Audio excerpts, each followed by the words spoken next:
ഇനി നമുക്ക് പെട്ടെന്നൊരു ചീരത്തോരൻ വെക്കാം. അതിനായി കടുക് പൊട്ടിയ ശേഷം നമുക്ക് എരിവിന് ആവശ്യത്തിന് പച്ചമുളക്, ഒരു ചെറിയ സവോള. ഇനി ഇതിലേക്ക് നമുക്ക് തേങ്ങയും കൂടി ചേർത്ത് കൊടുക്കാം. നന്നായി ഇളക്കി യോജിപ്പിച്ച ശേഷം നമുക്കിനി ഇതിലേക്ക് കുറച്ച് മഞ്ഞൾപ്പൊടിയും ആവശ്യത്തിനുള്ള ഉപ്പും കൂടി ചേർത്ത് കൊടുക്കാം. അതിനുശേഷം നന്നായിട്ടൊന്ന് വേവിച്ചെടുക്കണം.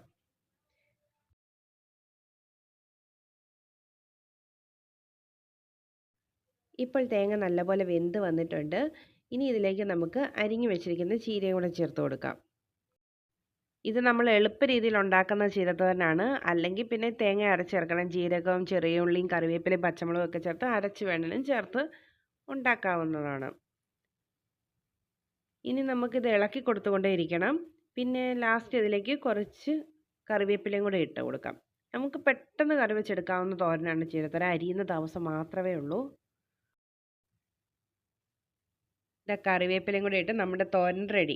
അപ്പോൾ എല്ലാവരും ഒന്ന് ട്രൈ ചെയ്ത് നോക്കുക. വീഡിയോ ഇഷ്ടമായി ലൈക്ക് ചെയ്യാനും ഷെയർ ചെയ്യാനും സബ്സ്ക്രൈബ് ചെയ്യാനും മറക്കല്ലേ. പുതിയ നല്ല വീഡിയോസുമായി വീണ്ടും കാണാം.